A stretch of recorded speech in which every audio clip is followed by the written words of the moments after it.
For my first episode of 2026, I'm looking at the character behind one of the oldest, most famous Transformers urban legends. These are the basics on the motor-mouthed Autobot gunner, BLUESTREAK.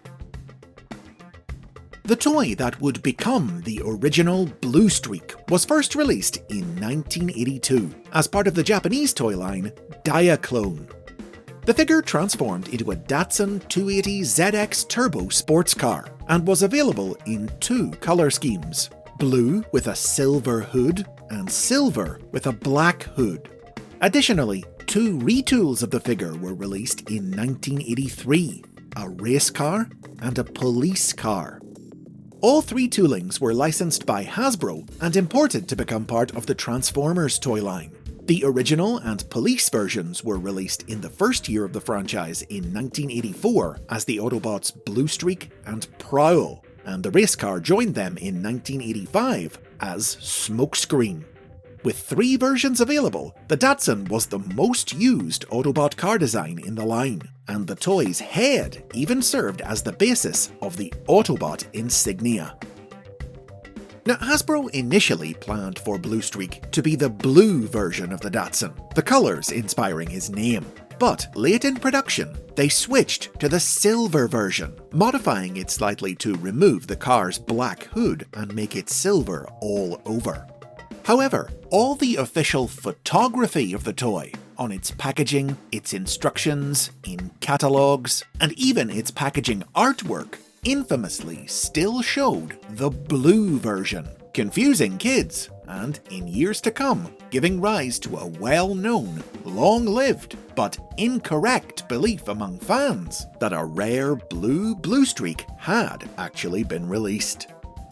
Fortunately, the character profile created for BLUESTREAK by Marvel Comics writer Bob Budiansky meant that his name still made sense despite the change in colours. You see, a blue streak is an idiom meaning something very fast, and BLUESTREAK was one of the fastest Autobots there was. He also talked a blue streak. He was a non-stop chatterbox, always babbling on about nothing. Though outwardly friendly and light-hearted, inside, BLUESTREAK was a tormented bot. He was the only survivor of a Decepticon attack that had destroyed his home city on Cybertron. And his constant talking was really a way to distract himself from that haunting memory, and from the ongoing horrors of a war that he hated fighting in.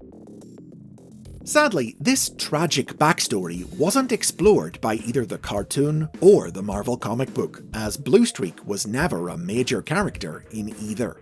He appeared on and off throughout the first 2 years of both series, his biggest role being in the episode Trans-Europe Express, taking part in a cross-European car race that turned into a battle to stop a Decepticon weather control plot. But he never got a solo spotlight adventure, and neither his inane chatter nor his hatred of war were ever displayed very often, ultimately leaving him one of the least utilised members of the whole first-year cast. One notable thing about his appearance in the cartoon, though, was that it used the original Diaclone black hooded version of his colour scheme. After his toy was discontinued in 1986, BLUESTREAK was quietly phased out of both cartoon and comic. He would briefly reappear in the comic a few years later, but was quickly dropped from its pages again when he was taken offline by a cosmically empowered Starscream. His minimal role in classic media has meant that BLUESTREAK is generally most famous for the urban legend surrounding the colour of his toy, rather than for any stories about him. And he's remained a pretty minor character even in the 21st century, with Prowl and Smokescreen still being the much more prominent Datsuns. That said, whenever new toys of those two are released, it is still common for them to be recoloured to make new BLUESTREAK toys as well. Though due to Hasbro temporarily losing their trademark on his name in the 2000s, several of these figures had to be sold under the new name SilverStreak until the trademark could be resecured. The toys have used both the all-silver and cartoon black hood colour schemes, but also, drawing on that legendary misconception, several figures have been made that sport the original Diaclone blue. making the myth of the blue streak a reality at last. Much like in the 80s, BLUESTREAK's appearances in major 21st century media have been limited, amounting mostly to short, small roles and background cameos in comic books, games, and the occasional piece of animation.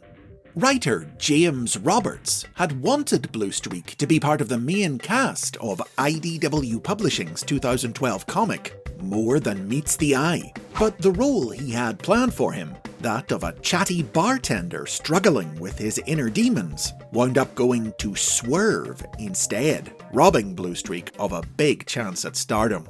Still, BLUESTREAK would join the series as a supporting character later in its run, now an entertainments officer, characterised as a huge fan of Earth popular culture. A small role, but nevertheless one of his most memorable to date.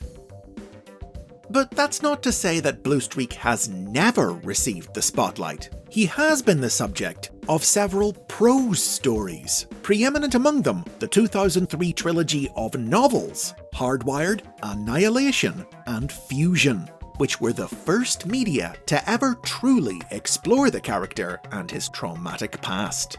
In these books, BLUESTREAK was abducted by aliens known as the Keepers, who tortured him with illusions of the day his city died, then possessed his body and used him as a pawn in their attempted invasion of Earth, until BLUESTREAK broke free of their control and took revenge for what they'd done to him. Significantly, Hardwired gave BLUESTREAK's destroyed home a name for the first time, identifying it as Praxis, the same city whose destruction had recently been showcased in the 2002 Dreamwave Productions comic, The War Within. Now, in that comic, Praxis was presented as having once been the home of Prowl, and when Hardwired retroactively made it BLUESTREAK's home as well, it gave rise to a fan theory that Praxis had been the home of all bots with the Datsun body type, an idea that would later be referenced in the 2019 Siege toy line, which identified both Smokescreen and the Decepticon Barricade as Praxians as well. Other prose works to showcase BLUESTREAK have included 2013's Covenant of Primus, which told the story of a version of the character from the world of Transformers Prime, from his beginnings as an engineer who played a key role in thwarting the evil alien Quintesson's attempt to enslave Cybertron, to his end, stranded on the planet Archon by a plague of cosmic rust. And 2016's Lively Pursuit, a story from the Transformers Collectors Club, in which BLUESTREAK was deceived into turning against his fellow Autobots and allying with an alien race known as the Techlans. Exploiting BLUESTREAK's trauma, the Techlans promised to use their advanced technology to restore the devastated Cybertron to its pristine pre-war state, including recreating Praxis and resurrecting its dead. But in reality, they intended to wipe out the Transformers and colonize the restored planet for themselves. Lively Pursuit was produced to promote the new BLUESTREAK toy released through the club's figure subscription service, a combiner version of the character able to merge with the other subscription figures to form the giant robot Wreckage. And when he realized that he'd been lied to, that's exactly what BLUESTREAK did, joining up with the Autobot commando unit, the Wreckers, and uniting with them into Wreckage to foil the Techlan's plans. Most recently, BLUESTREAK has been appearing in Skybound Entertainment's comics as a prominent member of a small band of Autobots led by Elita 1, fighting to survive on Decepticon-controlled Cybertron. Perhaps this'll provide BLUESTREAK with another chance for the mainstream starring role that's long been denied him. Or perhaps we'll have to keep waiting until one day it happens like a bolt from the blue. And those are the basics on BLUESTREAK. Where do you rank him among the Datsuns? Let's hear it in the comments. If you've enjoyed this look at Transformers history and lore, check out my channel for nearly 300 more like it. Plus you can become a channel member or sign up on Patreon for early ad-free access to every new episode.